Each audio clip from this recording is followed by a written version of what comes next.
Chers frères et sœurs en Christ, c'est avec joie que je vous retrouve ce soir et merci de votre fidélité pour les délices du ciel. Ce soir, nous allons partager la parole de Dieu dont le titre est « Le royaume des cieux est proche ». On te le dit aussi ce soir, le royaume des cieux est proche.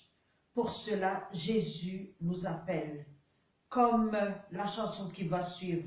Que nous disions, chers amis, nous allons te suivre, Jésus. Jusqu'au bout, nous voulons te suivre, parce qu'il n'y a rien de meilleur que de suivre Jésus, même si le chemin est difficile. Je vous demande donc d'écouter la prédication et que le Seigneur bénisse son écoute et la gloire seule lui revient. Amen.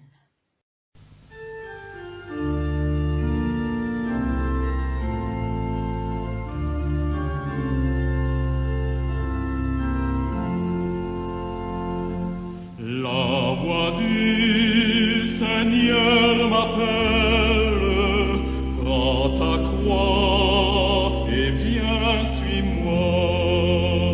Je réponds, Sauveur fidèle, me voici, je suis à toi.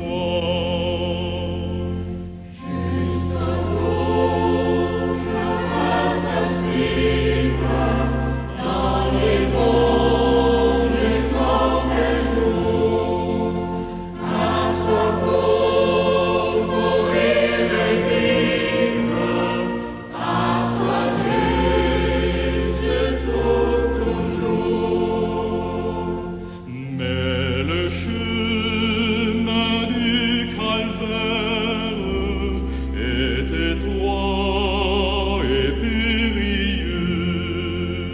C'est un chemin solitaire,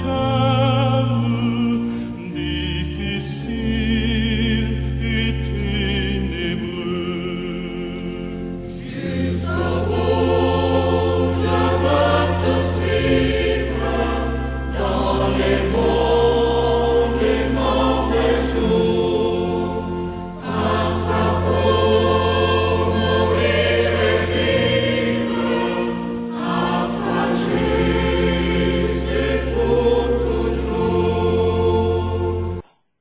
Nous allons prier.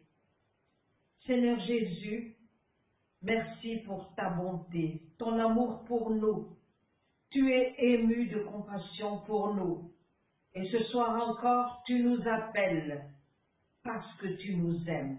Et tu nous appelles aussi pour témoigner de toi, pour que nous puissions amener plusieurs dans ton royaume. Seigneur Jésus, viens toucher notre cœur. Viens, Saint-Esprit, parle-nous pour que nous puissions dire aussi jusqu'au bout, je veux te suivre, Jésus. Au nom de Jésus, Amen.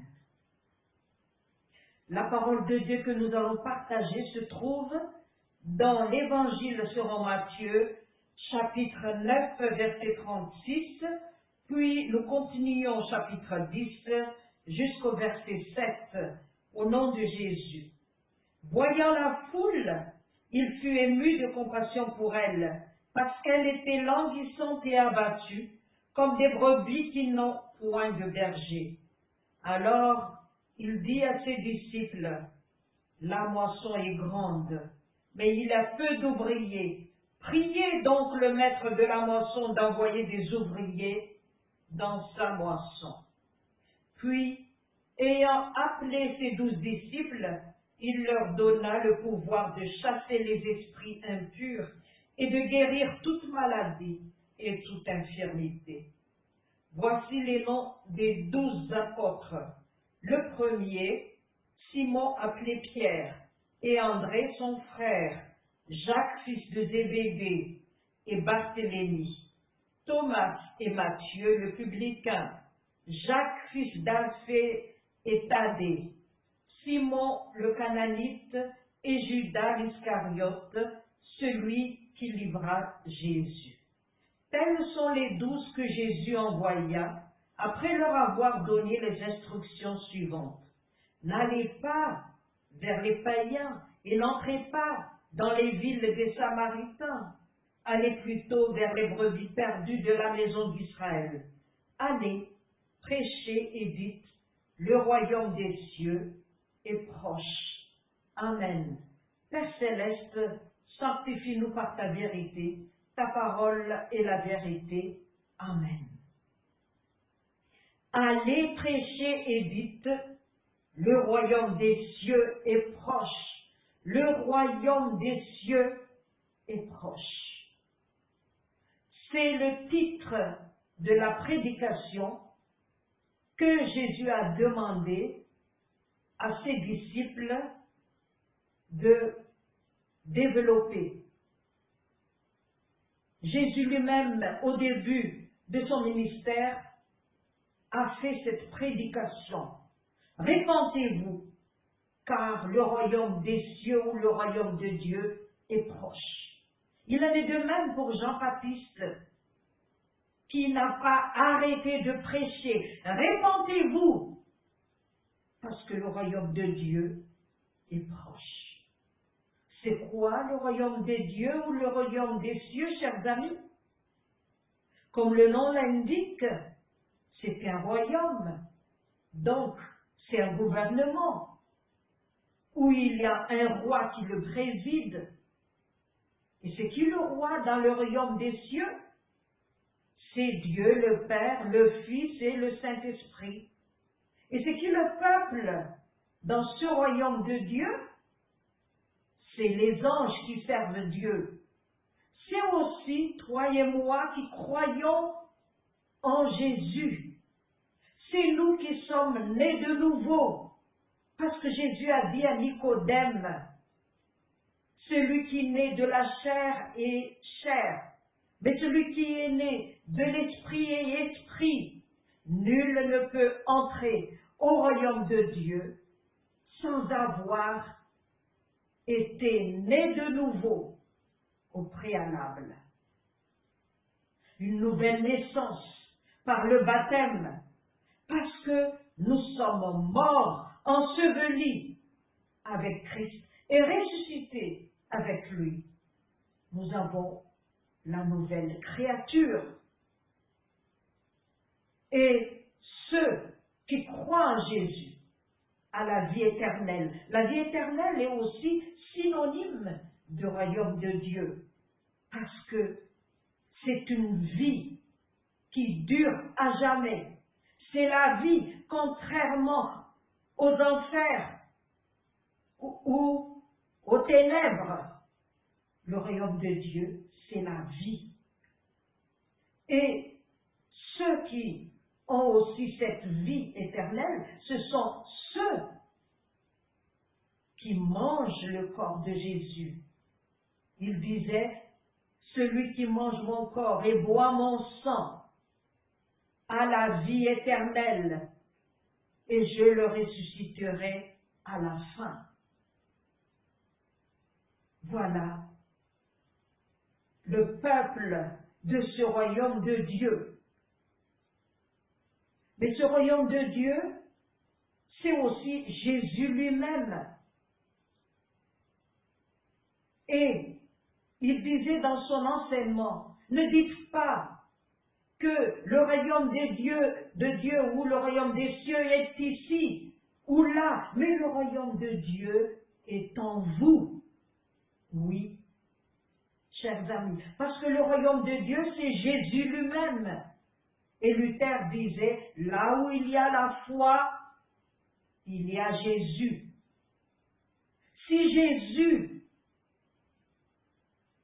Si nous croyons en Jésus, il est en nous. Et comment ça se fait? Lorsque sa parole est en nous, lorsque nous obéissons à sa parole, comme il est écrit dans Jean chapitre 14, verset 23, il disait, celui qui m'aime obéit à mes commandements, et mon Père va l'aimer. Et mon Père et moi-même, nous faisons de lui notre demeure. Jésus incarné en nous. C'est sa parole en nous et c'est le royaume de Dieu en nous. Donc nous n'attendons pas notre mort avant d'entrer dans ce royaume de Dieu dès notre vie ici-bas. Nous avons le royaume de Dieu en nous, Jésus en nous, son Saint-Esprit en nous, qui nous remplit.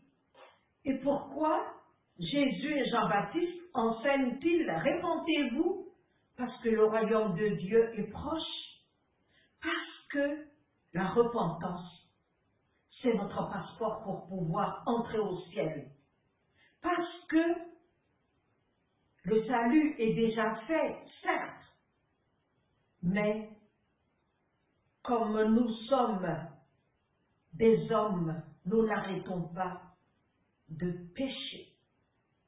Comme il disait Luther, nous sommes justes à 100%, parce que nous sommes justifiés par Jésus, mais nous sommes aussi pécheurs à 100%. Et donc il faut nous repentir chaque jour. C'est quoi la repentance?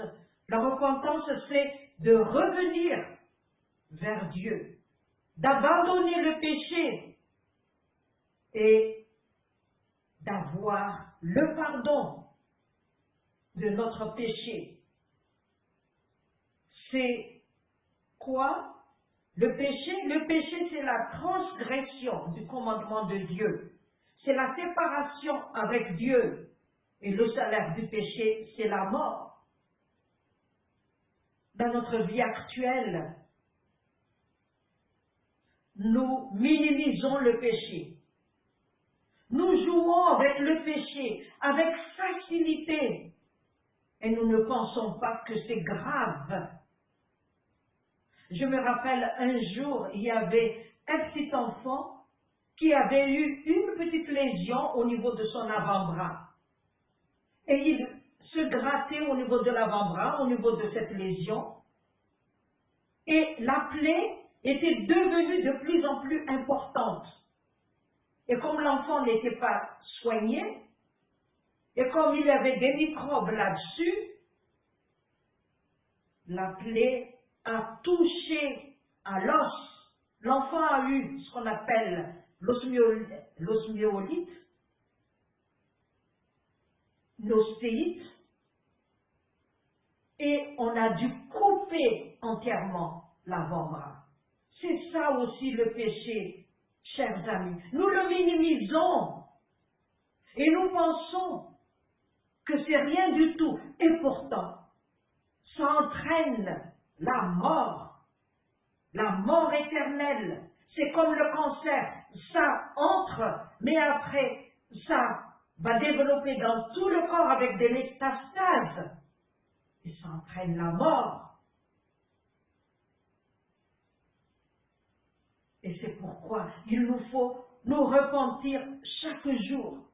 Peut-être que toi, tu te dis qu'à Madagascar, il y a beaucoup plus de péchés qu'ici, hein? Parce qu'à Madagascar, ils ont des idoles, ils font n'importe quoi. Mais je te dis que nous ne sommes pas mieux ici en Europe. Lorsque Sadhu Sendersine était venu ici rendre visite en Europe, il était triste.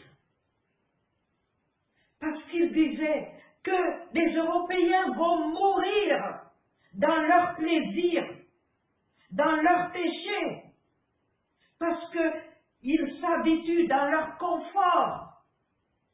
Et ce sont leurs dieux, leurs jeux, leur plaisir, c'est leur Dieu. Ils passent leur temps à regarder la télé, à aller au théâtre, à aller au cinéma, à faire toutes sortes de plaisirs. Et maintenant, il y a l'Internet qui nous accapare. Et nous n'avons plus le temps de prier, ni de lire la Bible. C'est pourquoi, chers amis, que Jésus était ému de compassion en voyant cette foule languissante et abattue qui n'avait pas de berger. Parce que c'est cette foule qui court à sa perte, qui court vers la perdition éternelle. C'est toi et moi, si nous ne repentons pas, si nous ne nous repentons pas. Jésus a dit que je suis le bon berger. Je viens pour que mes brebis aient la vie, et la vie en abondance. Mais les voleurs ne viennent que pour voler, détruire et tuer. Parce que si nous n'avons pas le berger qui nous protège, qui nous montre le chemin, ce sont les voleurs, ce sont les loups qui vont nous dévorer. Et c'est pourquoi Jésus fut ému de compassion. C'est quoi ému de compassion? Le verbe compatir veut dire souffrir avec. Parce que les deux termes se séparent. Con et pâtir. Con, C-O-M, veut dire avec, et pâtir, c'est souffrir. Et c'est le caractère de Jésus, chers amis. Il souffre avec celui pour qui il a compassion. Il prend sa place. N'est-ce pas de lui qu'on parlait dans Ésaïe 53? Ce sont nos souffrances qu'il a portées. C'est de nos iniquités qu'il s'est chargé. Il a été brisé par nos péchés.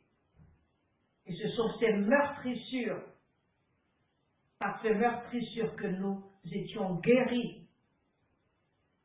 Chers amis, Jésus a été fait péché pour toi et pour moi. Fait péché. Il a pris notre place. C'est pourquoi il est ému de compassion. C'est pourquoi sur la croix, les gens étaient en train de le clouer, de mettre là les clous sur sa main, sur son pied. Et il disait, Père, ne compte pas ce péché.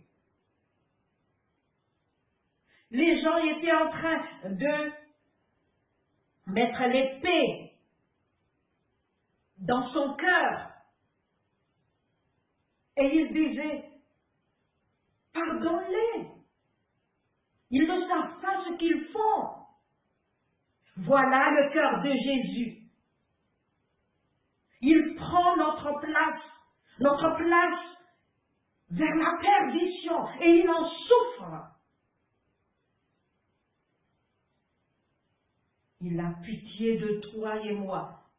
Il est ému de compassion pour toi et moi, qui sommes dans la misère du péché, qui courons vers notre perte, vers la perdition éternelle. Et il dit dans Ézéchiel, je ne désire pas la mort de celui qui meurt,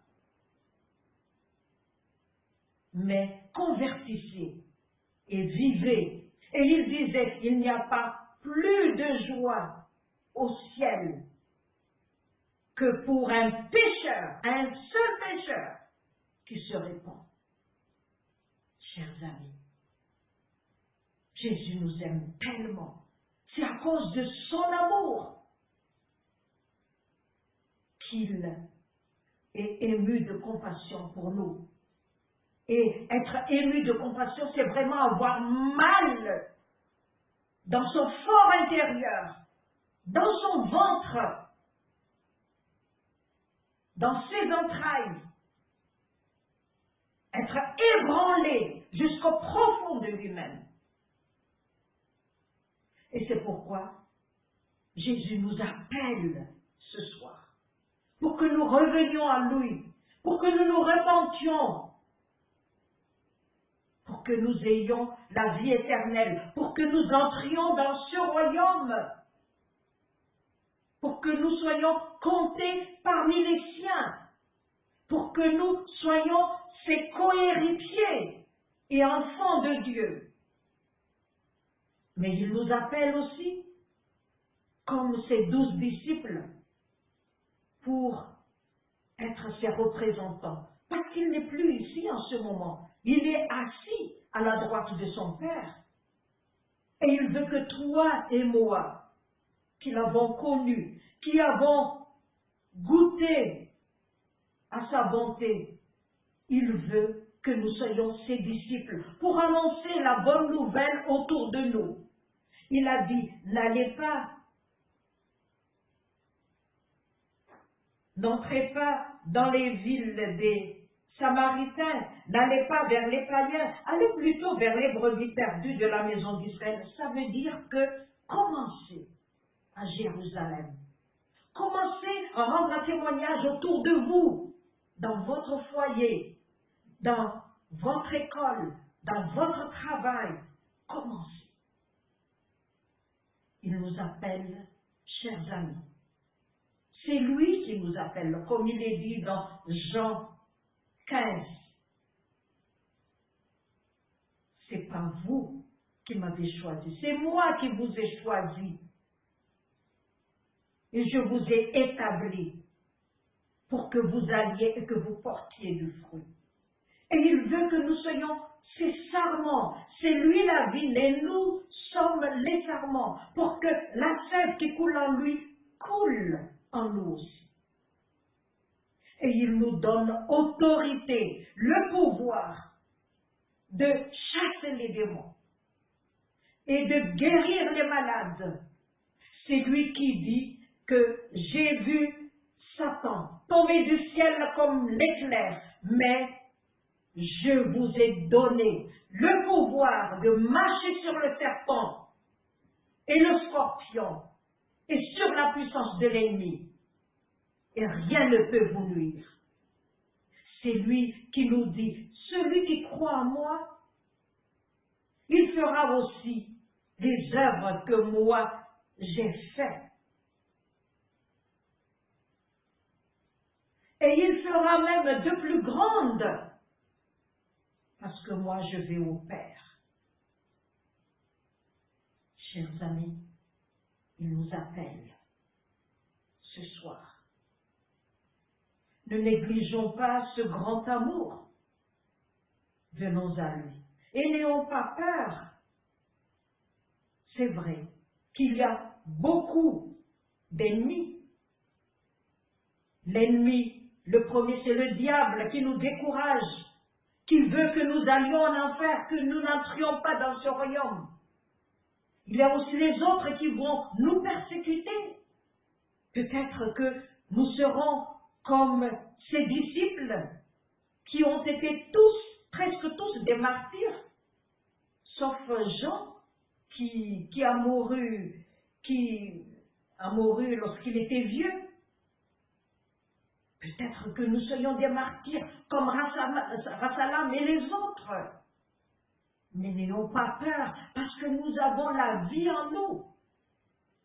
Et nous avons Jésus avec nous, qui nous rend plus que vainqueurs. Mais il y a aussi un ennemi intérieur, c'est notre moi.